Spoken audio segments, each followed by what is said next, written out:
La chair aime à se prélasser dans l'œuvre de Dieu, et si nous faisons mine de ne vouloir dépendre que de lui, elle cherche à nous laisser entendre que nous avons devant nous des jours d'anxiété. Mais une vie de dépendance de Dieu peut être un vrai conte de fées. C'est sur ce chemin-là que nous faisons presque à chaque tournant de la route une de ces découvertes qui nous laisse chaque fois plus émerveillés.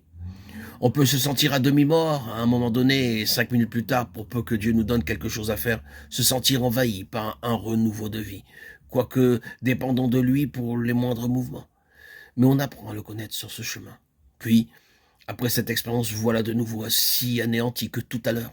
Mais vous vous souvenez que le Seigneur vient de faire quelque chose, il le fait de nouveau, et la vie en devient un véritable roman.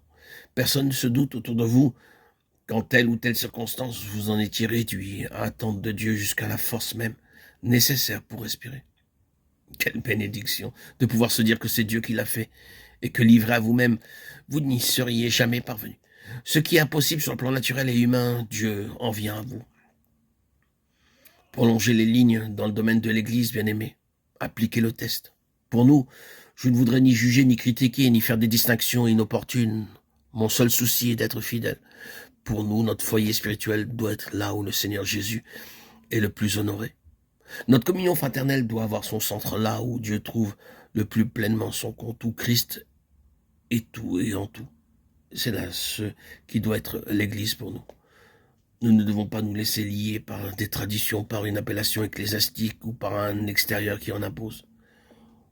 Où le Seigneur est le plus honoré, là doivent être nos cœurs. Où tout est subordonné à cette réalité centrale. Christ tout en tous et en toutes choses. Là est l'Église. Et c'est là que doit être le centre de gravité de notre vie intérieure. C'est là que va s'enregistrer le témoignage de Dieu. Et c'est de là qu'il va mettre son empreinte dans l'existence des autres. Si vous êtes en plein accord avec le plan de Dieu concernant son Fils, c'est vous que les affamés spirituels viendront trouver. Et l'occasion ne vous manquera pas pour leur distribuer cette nourriture céleste qui vous a si abondamment rassasié. Tout se résume en un mot, la vie. Souvenez-vous que tout ce qui se rapporte à la vie chrétienne est affaire d'expérience. Tout est expérimental. Tout ce qui touche au Seigneur Jésus est par essence un fait d'expérience. La doctrine n'y est pour rien. Ce n'est pas une question de credo. Accepter certaines déclarations doctrinales ne nous met pas en relation avec le Seigneur Jésus. Jamais un article de credo ne produira ce résultat. Nous ne devenons pas chrétiens en souscrivant à certaines doctrines, en adhérant à une profession de foi orthodoxe ou en croyant telle ou telle chose au sujet du Seigneur Jésus. Ce n'est pas cela qui fait de nous des chrétiens, et ce n'est pas sur cette base-là que l'Église est constituée, bien qu'elle professe certaines opinions.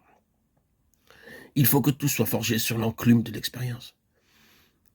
Il faut qu'au creuset de la vie, chaque élément de notre foi devienne une partie de nous-mêmes, et que nous-mêmes nous devenions un élément constitutif de notre propre foi. Ce n'est pas suffisant de croire que Jésus-Christ est mort sur la croix. Il faut que ce fait objectif entre dans notre vie personnelle, devienne une expérience et se révèle un puissant générateur, une force capable d'actionner tout notre être